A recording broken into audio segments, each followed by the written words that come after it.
ये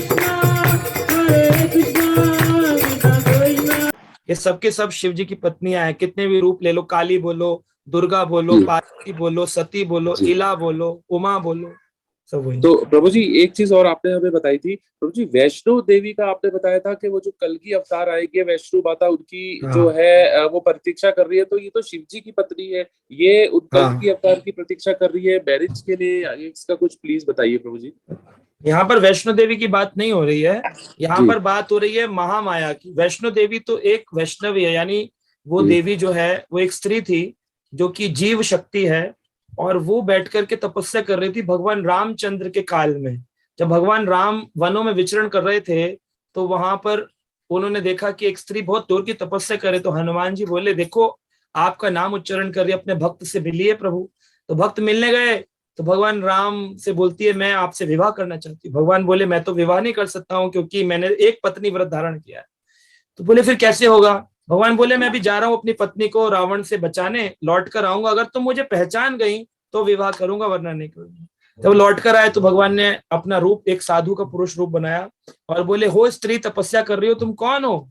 तो वो बोले कि आप साधु मुनि यहाँ से चले जाइए, मैं प्रभु राम की तपस्या में यहाँ पर बैठी हूँ। तो भगवान ने अपना रूप दिखाया, बोले तुम मुझे पहचान नहीं पाई इसलिए अब तुमसे विवाह नहीं हो सकता। तो रोने लगी, ये क्या किया आपने, धोखा हो गया। भगवान बोले अभी और तपस्या करो, तुम चली जाओ कटरा जिला में, ऊपर कांगड़ा के पास है ना, सॉरी कटरा जिला जम्मू के पास, और जम्मू जाकर के तुम वहां पर शिव की जो पत्नी है पार्वती, विष्णु की पत्नी है लक्ष्मी, और ब्रह्मा की पत्नी सरस्वती, लक्ष्मी सरस्वती पार्वती तीनों बैठी हैं वहां पर तीन पिंडी के रूप में, तुम वहां जाओ और वहां जाकर तुम तपस्या करो। तब तुम जब तपस्या से मैं प्रसन्न होऊंगा तब कलयुग के अंत में मैं कल की अवतार बन के आऊंगा, तब तुमसे मैं शादी करूंगा। तो ये तीनों देवियों से अलग जीव तत्व हैं, जीव शक्ति है। Thank you very much Prabhu ji, thank you. तो योग माया से ही महामाया आती है? यस, तो प्रभुपाद जी ने इस बात का एक्सप्लेनेशन दिया है।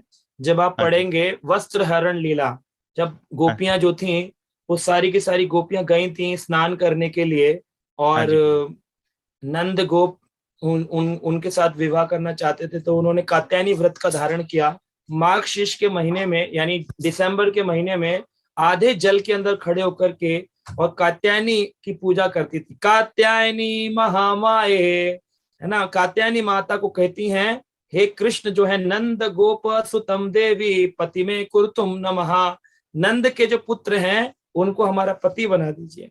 तो ये प्रार्थना जब उन्होंने करी तो भगवान ने उनके सारे वस्त्र हरण किए। तो वहां पर इसका एक्सप्लेनेशन आता है कि कात्यायनी की पूजा गोपियों ने क्यों करी। गोपियां तो already on a transcendental platform, so they via worship the Mahamaya. तो प्रभुपाद जी वहां पर लिख रहे हैं उसके ट्रांसलेशन में कि actually gopis never worshipped Mahamaya because Katyayani is also an expansion of Yoga Maya, and because Mahamaya comes from Yoga Maya, so external energy comes from the internal energy only. So we okay, can call it as Mahamaya or Yoga Maya, but the tasks are different, but by the tattva they are same. Like Krishna or Vishnu, by tattva they are same, but by the rasa they are different. Similarly, right, Yoga Maya, Mahamaya, by the tattva they are the energies of Krishna, but by the work they are different. Okay, okay Prabhu ji. Krishna, Krishna, Hare Hare.